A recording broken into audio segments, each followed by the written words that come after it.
अजूनच त्याचा आपल्याला एक आविष्कार पाहायला मिळतोय आणि आनंद निर्माण करणाऱ्या विविध पद्धतींपैकी एक पद्धती म्हणजे फ्लॅश उडवला जातोय. फोटोग्राफर सज्ज झालेला आहे, आपण सर्व सज्ज झालेला आहे, निसर्ग देखील सज्ज होतो आणि सुरू होतो. तो सोहळा जो तुमच्या सुरू होतो त्याचबरोबर प्रत्येकजण उत्सुक होतोय आणि सुरू होतोय तो लाट मिरवण्याचा सोहळा. तो सोहळा पाहण्यासाठी तेव्हा आम्ही सगळे आतुरलेले आहोत. याची देवी याची डोळा आपण हा सोहळा पाहणार आहोत. याचीसाठी केला होता आता असं सोहळ्यासाठी सोहळा लावा असं तुकाराम महाराजांचं म्हणणं आहे. त्या पद्धतीने हा सोहळा केला जातो.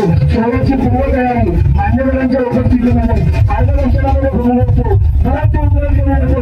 दोन हवा सांगतो हा सगळा सण जिंकला जातो. माझी नजर जिथपर्यंत पोहोचतो तिथपर्यंत मी पाहतो सगळं आम्ही दाखवतो आणि सगळ्यांची नजर एकाच ठिकाणी आहे. तो म्हणजे क्षण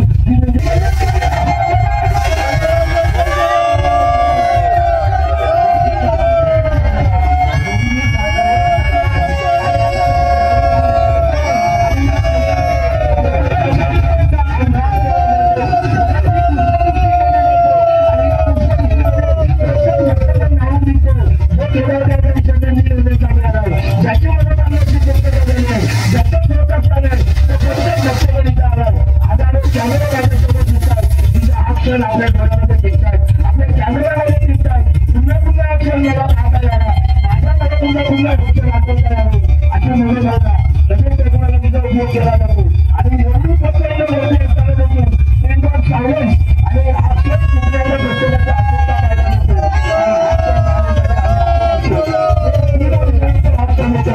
आणि हा क्षण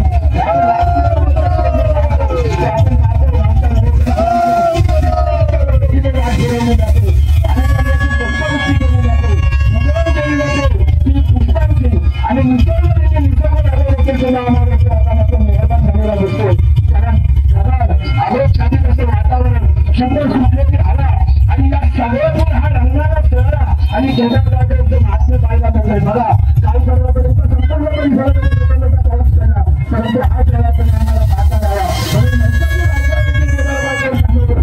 अशी जागा असलेली व्यवस्था आपण सगळे पाहतो. हा सोहळ्यातून आम्हाला अनुभवायला मिळतो, पाहायला मिळतो. विजेचं संगीत आपल्याला मिळतंय, फुलाचं सुगंधित संगीत आहे, वेगवेगळे खाण्यावाले असते, सगळ्यांचा सुराईला मिळतो, नाश्याचा मिळतो. आणि या सणामध्ये तुम्ही आपण बघत केला सगळ्यांनी माझ्या सर्व गोष्टींना आपण लक्षात ठेवा. सगळ्या जन्म केला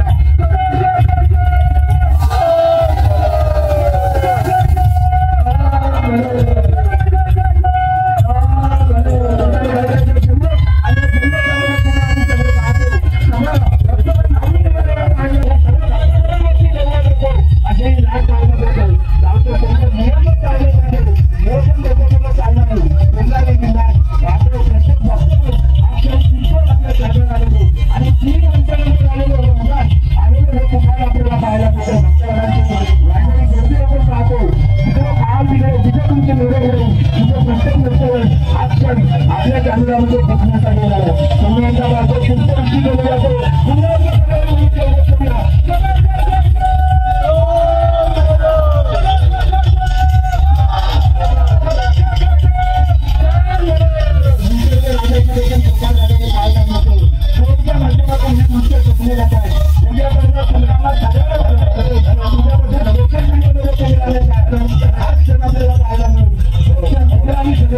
मिळेल.